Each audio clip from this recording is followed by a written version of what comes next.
mas delikado naman yung gulong. Kaya pa ba? May laban pa naman. Kaya ang tinatanong ko si Kuya George kung okay yung Westwood, sabi mo na niya okay. Kasi yun yung pinakamura sa loob eh. Yung pinakamura na magandang klase, 5.3. Eh yung sinasabi Fish niya, neck? 3,000 lang. Uy! Okay Kasi sa akin yun, dito lang naman ako eh. Oo. Di ka. Bihira lang ako malayo, siguro sa isang Ba't hindi dito? buwan, isang beses.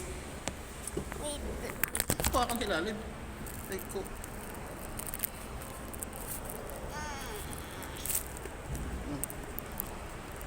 Eh, pasok mo na yan. Na-enroll ko na to. Aba, Dito lang sa Makati. Diyan sa Malbar. San Lolo. Sabi naman kilala si Kuya George, di ba? Wala ko. Hindi na may step na mag-enroll. Basta kompleto ka lang. Nadadaan ang kinasandigan. Kuha ka dyan sa barangay doon. Makati Highway. Mag-request ka sa Makati. Mayroon ako. Sila. Ayun. Nadaan yung sandigan. Certificate.